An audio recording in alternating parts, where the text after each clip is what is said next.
एक बिल्डिंग के 50वीं फ्लोर पर खड़े होकर नीचे दिखते हुए अली मंसूर कहते हैं, इस टापू का निर्माण करना एक चुनौती से कम नहीं था और इसका दीदार करना जीवन का लाइफ टाइम एक्सपीरियंस है।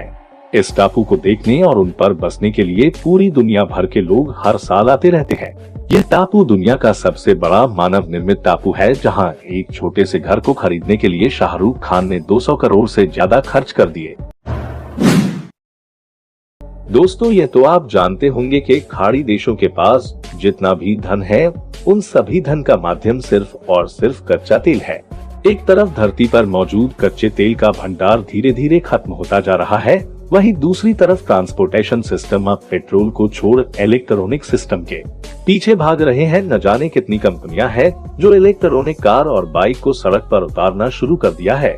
ये सब देखते हुए दुबई को इस बात की समझ आ गई थी कि समय रहते अगर उसने अपनी कमाई के लिए किसी और विकल्प को नहीं ढूंढा तो वह दिन दूर नहीं जब दुबई की गिनती फिर से किसी गरीब जगह के रूप में होने लगेगी। दुबई ने इस विषय पर अच्छे से सोचा और उसे एकमात्र तरीका यही समझ आया कि क्यों न दुबई को दुनिया का सबसे बेहतरीन टूरिस्ट स्पॉट बना दिया जाए।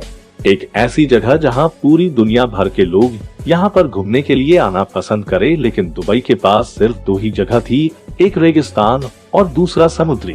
दुबई ने पूरी दुनिया से अलग सोचते हुए रेगिस्तान की जमीन को छोड़कर अपने समुद्री इलाकों का इस्तेमाल करने का सोचा और 1990 के दशक में ही समुद्र के ऊपर मानव निर्मित टापू बनाने की योजना बना ली। समुद्र के लहरों के बीच इंसान के रहने के लिए किसी टापू को बनाना कोई छोटा मोटा काम नहीं था, इसलिए दुनिया के सबसे बेहतरीन इंजीनियर की टीम को इस प्रोजेक्ट में शामिल किया गया। लेकिन इंजीनियर के लिए भी यह काम आसान नहीं था, क्योंकि दुबई के प्रिंस चाहते थे कि इस टापू को नेचुरल तरीके से बनाया जाए।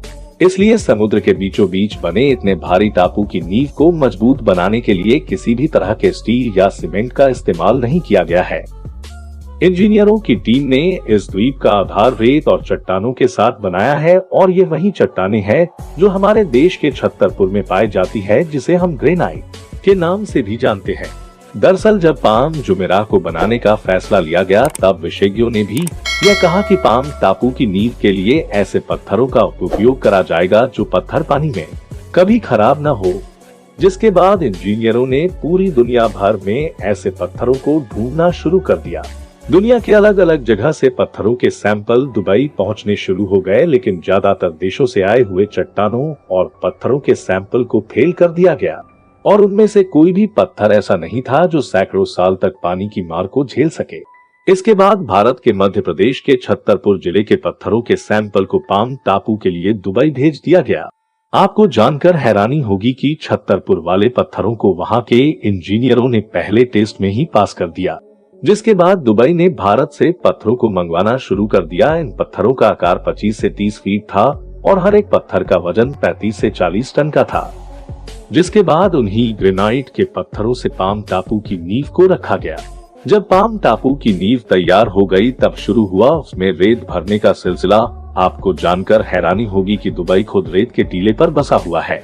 इसके बावजूद भी पाम टापू को बनाने के लिए रेत को कहीं और से मंगवाया गया, क्योंकि इंजीनियरों का कहना था कि दुबई में जो रेत है वह पानी में घुल जाती है, और इतने बड़े टापू को दुबई में मौजूद रेत के द्वारा कभी भी पूरा नहीं करा जा सकता है। जिसके बाद फारस की खाड़ी से रेत निकालने का फैसला किया गया, और फिर 120 मिलियन क्यूबिक मीटर रेत को फारस की खाड़ी से बाहर निकाला गया। फारस की खाड़ी से रेत निकालने के बाद संयुक्त अरब के हजारों पहाड़ों से 70 लाख टन से ज्यादा पहाड़ी चट्टानों को खोदकर निकाला गया। यानी 120 मिलियन क्यूबिक मीटर रेत और 70 लाख से भी ज्यादा चट्टानों को भरकर समुद्र के भीतर एक जमीन तैयार कर दिया गया। यह चट्टानें और रेत इतना ज्यादा हो गया था कि पृथ्वी की गोलाई पर 2 मीटर ऊंची दीवार 3 बार बनाई जा सकती है।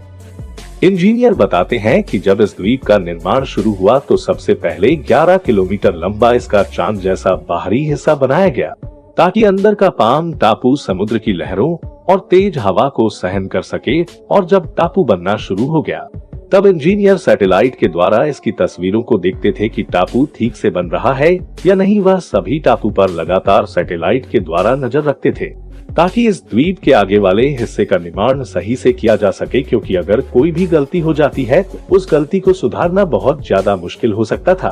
एक तरफ जहां ऊपर से सैटेलाइट के द्वारा नजर रखी जाती थी, वहीं समुद्र के अंदर सैकड़ों गोताखोरों की टीम लगातार नजर बनाए रखती थी कि द्वीप की जमीन कहीं से खिसक तो नहीं रही या कहीं से रेत फैल तो नहीं रहा। इस तरह से दुबई के अमीर लोगों ने जिस मानव निर्मित द्वीप का सपना साल 1990 में देखा था, साल 2001 में उस पर काम करना शुरू हो गया और देखते ही देखते 2004 आने तक इंजीनियर ने समुद्र के सीने पर एक नया घर कायम कर दिया था और उस पर प्लॉट बिकने भी शुरू हो गए थे। जिसके बाद उस मानव निर्मित टापू पर साल 2006 में बिल्डिंग बनाने का काम शुरू हुआ और साल 2007 में उस द्वीप पर पहला व्यक्ति आकर बस गया। अब तक उस टापू का 20 साल का समय बीत चुका है। यह टापू पूरी दुनिया के लिए किसी आश्चर्य से कम नहीं है, क्योंकि पूरी दुनिया में ऐसा मानव निर्मित टापू कहीं पर भी नहीं है। यह टापू बिल्कुल पाम के पेड़ की तरह बनाया गया है। इस टापू की गजब की बनावट को देखने के लिए पर्यटकों को हेलीकॉप्टर का सहारा लेना पड़ता है और यही सब दुबई की कमाई का एक नया विकल्प बनता जा रहा है। उस टापू में बने छोटे से छोटे घर की कीमत भी करोड़ों रुपए में है।